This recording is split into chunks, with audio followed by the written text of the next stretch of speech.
So I'm going to go ahead and get there. I'm going to kind of increase so that we can look really closely at the shapes. Now I did bring it down a little bit, so when you can see that it's just faded a tad bit in the colors.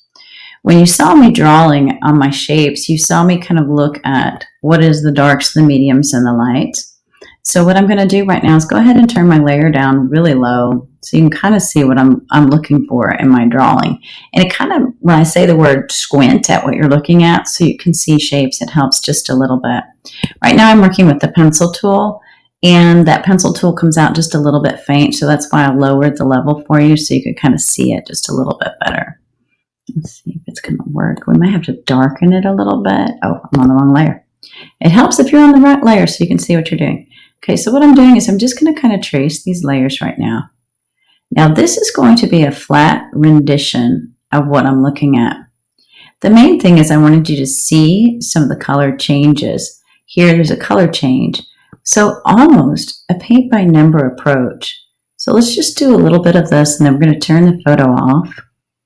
And then we're going to walk through the different colors that we're seeing when we look at it back in full color. Okay.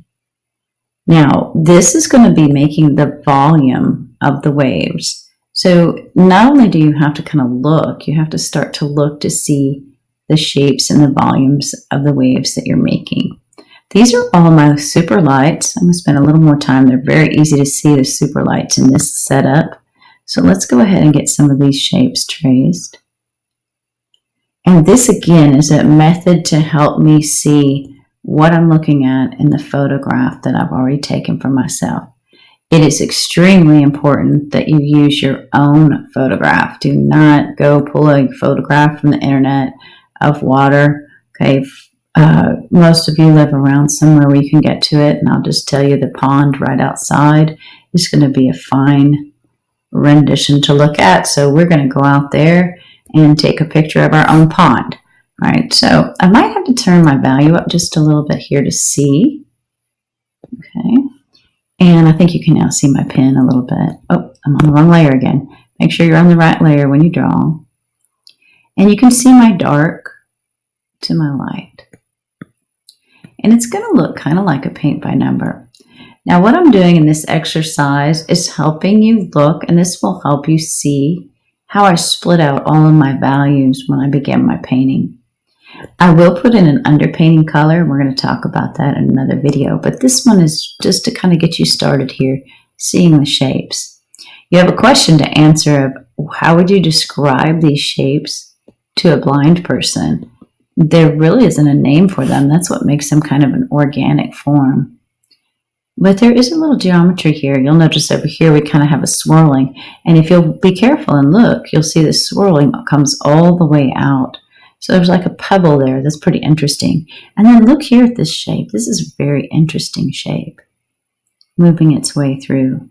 Notice also that as the shapes come forward, they're much larger and kind of grouped together in larger volume to the front.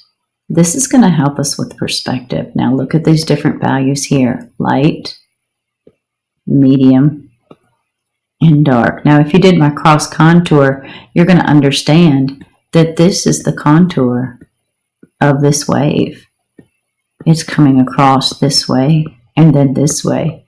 So when we start painting, we think of that. And this is the convex rendition of this wave. So once we start to see convex and concave, and we understand that curvature, we'll start to create a really interesting painting. Okay, again, this is the height of the wave, and then this is the bottom. Sorry, this is going to keep rolling in here. It says I'm past my 3 limit, so I'm going to go ahead and exit for you now, and we'll look at this in just a moment. Kind of gives you an idea of the shapes.